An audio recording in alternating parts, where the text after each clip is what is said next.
Welcome back to Undercurrent. As school holidays started this week, I decided to go check out a popular coastal holiday town and find out about the exciting proposal for a new boat harbour. Ledge Point is a small coastal town 105 kilometres north of Perth. Originally established as a fishing and crayfish industry town, it has now become home to approximately 207 permanent residents plus lots of holiday makers. The government have just been given a grant for over $43,000 to investigate whether a harbour can go in here at Ledge Point. Safe anchorage is what we're looking for. You go from Two Rocks to Jurien Bay and there's a big stretch of coastline there now with no safe waters or safe port for boats to come into that might be going past, and over the years we've lost a fair number of our fishing fleet that have left the district for safe reasons and so on, and we're hopeful that they'll come back into the region and build our fishing industry back to where it should be. It was very strong many years ago. Lancelin used to be the end of the run heading north, but now with Indian Ocean Drive going right through, it's put us back on the map again. Ledge Point, Lancelin, this northern part of the Gingin Shire. So with no harbour in between Two Rocks and up north, does that mean it's actually dangerous for boaters out there? Yes, definitely. Lancelin is okay to get into when conditions are right, but in a swell it's dangerous, whereas Ledge Point is a lot safer, and that's why we're talking Ledge Point for this new boating marina.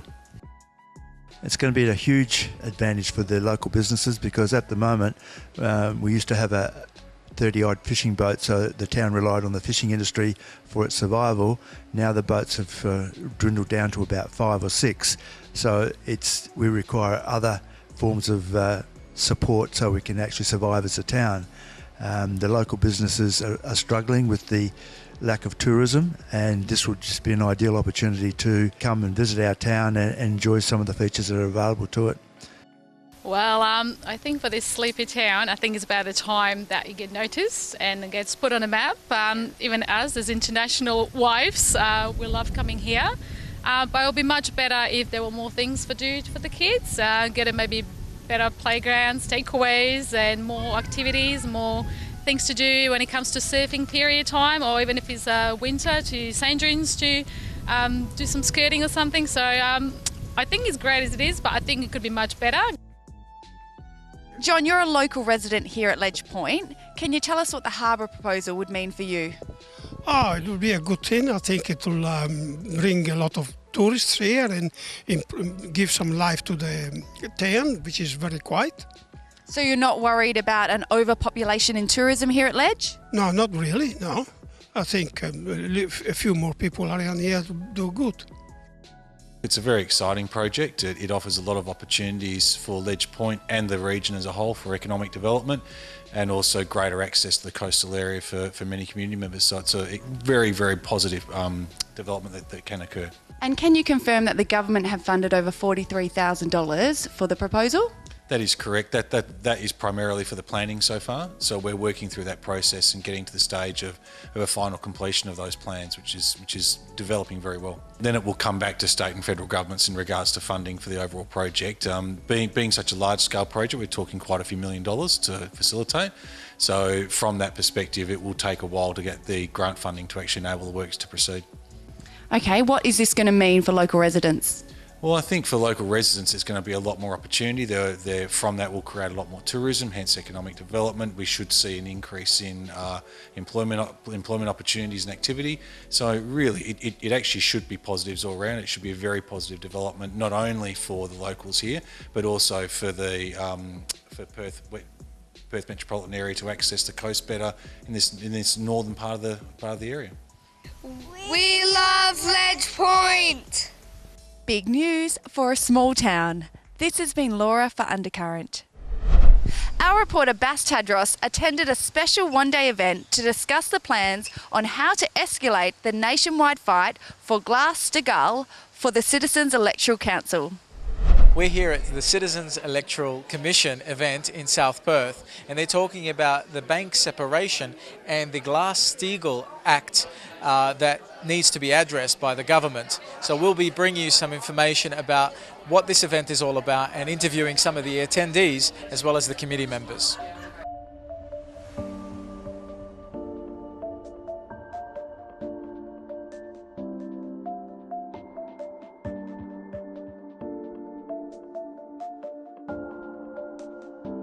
I'm president of the BFCSA, which is a support group for banking and finance victims. So that people with toxic mortgages, unaffordable mortgages, are the ones that normally come to me asking for me to investigate their cases and see whether or not we can negotiate with the banks to do something about these mortgages. It's a very interesting topic, toxic mortgages this day and age, with the Royal Commission that's recently happened around banking. What are your thoughts about that? Well, why we call them toxic is because they were unaffordable on day one. And they don't run into default for 5 years because they're propped up with more debt, eating the equity out of their existing home. So people find themselves trapped in a situation where they own their own home, they've worked hard for it all their lives, and then they just can't save their home from being stolen by the banks. That's what we're doing. Sure. So how do people get into these toxic loans from day one? The banks send out an army of spruikers to spruik people by phoning them at home, answering a knock at the front door. These are the banks. You don't know the banks are behind them until they come into your lounge room, and then the bank logo is on the documentation. So Barry, how can local community members get involved with events like this, and especially be active in something as concerning as the finances and the banking system, which basically can concern every Australian around their mortgage and around their household? Sure. Well, they can get involved with simple things is contact the CEC, get copies of the Glass-Steagall legislation. That was actually tabled, as you probably know, on Monday by Bob Catter and seconded by Andrew Wilkie from Tasmania. But we need the support of the everyday person to ring in, get copies of this legislation and take it to their MPs and senators and say, look, we voted you in. We know what's happening now, that the global economy as well as Australia is looking pretty sick, and we need separation of the banks to stop them from stealing our deposits. Josh, tell us, what's your involvement with the CEC committee? Yes, I've been a member of the Citizens Electoral Council since 2011. I love their love the ideas. I love the people who are involved, and it's only in the last couple of years I've decided to get really serious about it, just with donations and subscribing to their printed material and so forth. It seems like a brilliant event, and it's really raising awareness. What would you say to encourage other people to get involved? I would say first get a copy of some of our written material, be it the copy of the Australian Alert Service or one of the publications that you can find on the Executive Intelligence Review website, and go from there, or get in touch with one of our members if you have any questions. Are you concerned for the greater wellness of the Australian community in terms of what could happen if there is a financial and a banking crisis? Well, yeah, because what sort of situation have we sort of put it into for our generation and then the next generation and so on? How are they going to afford to do anything? Like, this is going to be out of their reach. Prime Minister's an ex-banker, so who's he going to be looking after? The bank? I'm Bas Tadros for Undercurrent. Lastly tonight, Annabelle investigates why retail and fast food workers are set for pay rate cuts.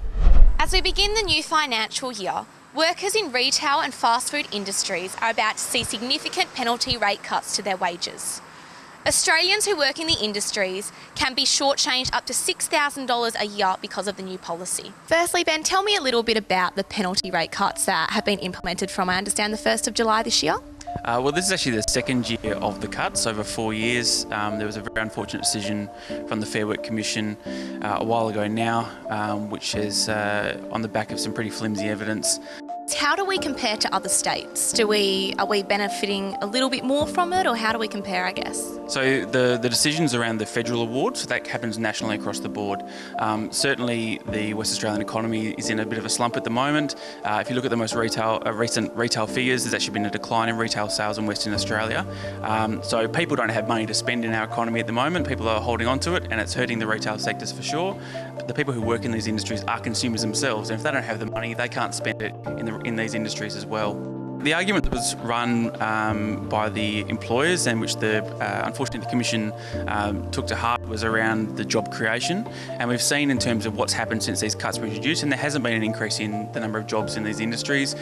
People are just having to work more hours for the same take-home pay, which is putting extra pressure on their families and is not generating one extra job in the industry. And in that sense, do you think Australia is going backwards as an economy?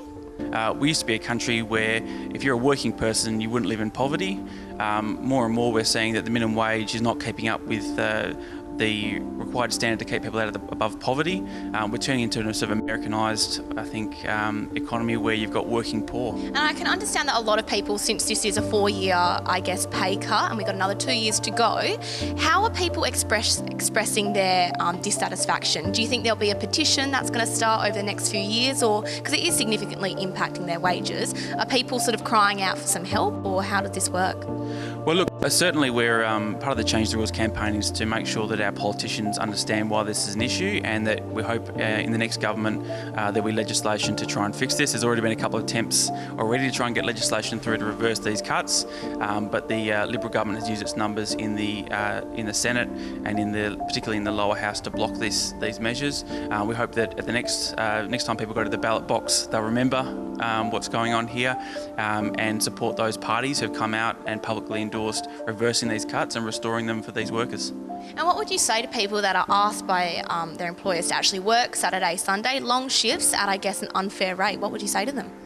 Well, unfortunately, the way the system is built, employers don't have a lot of say. If you're rostered to work on these days, unless you're a casual and insecure employment, you can sort of say no to shifts, but that comes with its own risks. If under the way the General Retail Industry Award works, if the employer sets the roster, you've got a limited scope of which you can refuse the roster change, but largely people are rostered to work these shifts. There's no right to refuse, and they just get to lump it, which is unfair. Thank you for watching. I'm Annabelle Panardi reporting for Undercurrent. Thanks for tuning into this week's episode of Undercurrent. Don't forget, you can now view all our shows live on our WTV Your app, available free in your app store. This has been Laura for WTV.